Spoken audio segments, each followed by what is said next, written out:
Hi everybody, this is Group 6 and we're bringing you our first hot topic, which is creative strategy. We're going to discuss the opportunities and challenges of building brands in the recreational cannabis industry and what brands have been successful and why.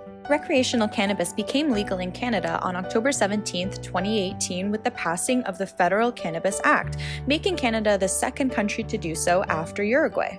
Sales within the first year of legalization reached $524 million, quite shy of the $4.3 billion that was forecast just 1 year prior. Sales were modest because of the limited number of retail operations in Ontario and Quebec, where some 23 million people reside. The provinces only had 25 outlets as of October 2019. As the cannabis market becomes more crowded, it is time to ensure your brand can stand out from the competition. Here are 4 effective ways to build a standout cannabis brand. Number 1. Focus on health benefits. Cannabis companies should tap into health-conscious marketing. Cannabis is, after all, a plant-based product and is healthier to consume than alcohol-based products. Most cannabis products, such as edibles, have very few calories and are non-toxic. Cannabis has never been linked to any disease or death and has numerous medical benefits. Number 2. Be educational, not condescending. Consumers can be skeptical of cannabis because of past stigmas and misinformation. Educating the audience and dispelling myths gives consumers confidence. The key is educating them in a fun and non-condescending way that doesn't feel forced or inauthentic. Number 3. Embrace vibrant packaging and trendy designs. When cannabis first became legal, many companies used stereotypical stoner culture design elements such as marijuana leaves and psychedelic colors. Over time, as the market matured, companies evolved their efforts and began designing simple, clean, and sterile campaigns. Companies are now encouraged to focus on what is hot in the mainstream and indulge in modern, trendy designs.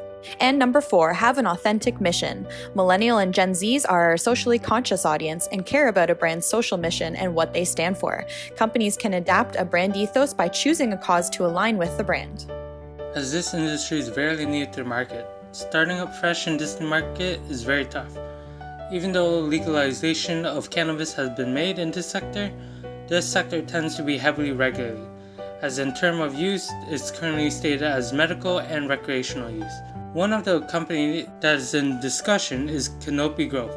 They're a company which covered 30% of cannabis market and is found to be the largest cannabis corporation of today. Founded in 2013, they specialized in distribution and innovation of use of cannabis. In terms of innovation, one of their sub-brand, Spectrum Therapeutic, which is basically a research and development plan that works towards improving health and medical treatment.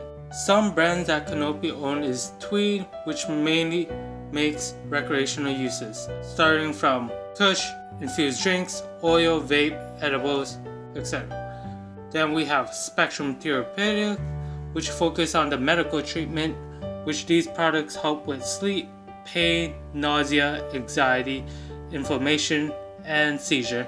Then some other brands are like DNA Genetics, Craft Grow, Tokyo Smokes, and Doja. Here is some recreational product that Canopy sell throughout their branches, such as Kush, infused drinks, oils, vapes, edibles, etc.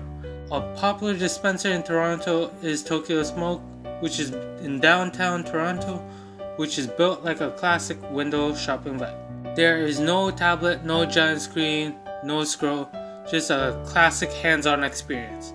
Even though the world's in a pandemic, the cannabis market has fallen mainly due to the issue that the amount of dispensaries they have that are closing due to this pandemic. And usually, consumer just goes to a dispensary to buy their product, as this is happening to many businesses at this time.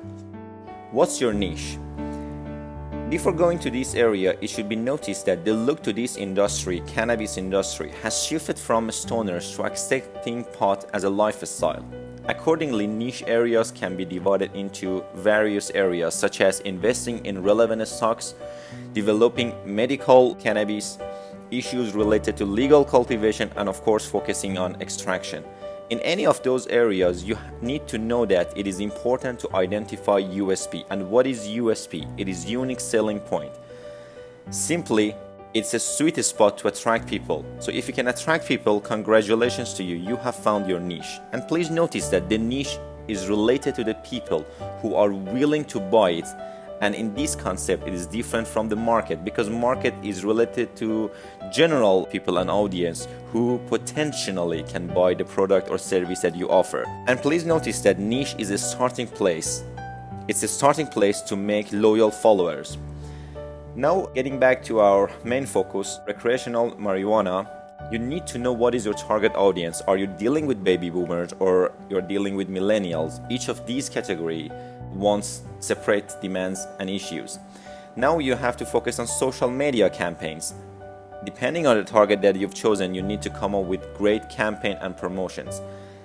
Basically, top niche market can be concluded as high-end concentrates, as you can see in the slides, also organic or vegan cannabis, discounted bulk purchases, and coming up with a wide variety of edibles, particularly eatable cannabis, as you can see in the slides. In any of those ways, you need to encourage your audience to buy more and more based on their lifestyle that they want to have.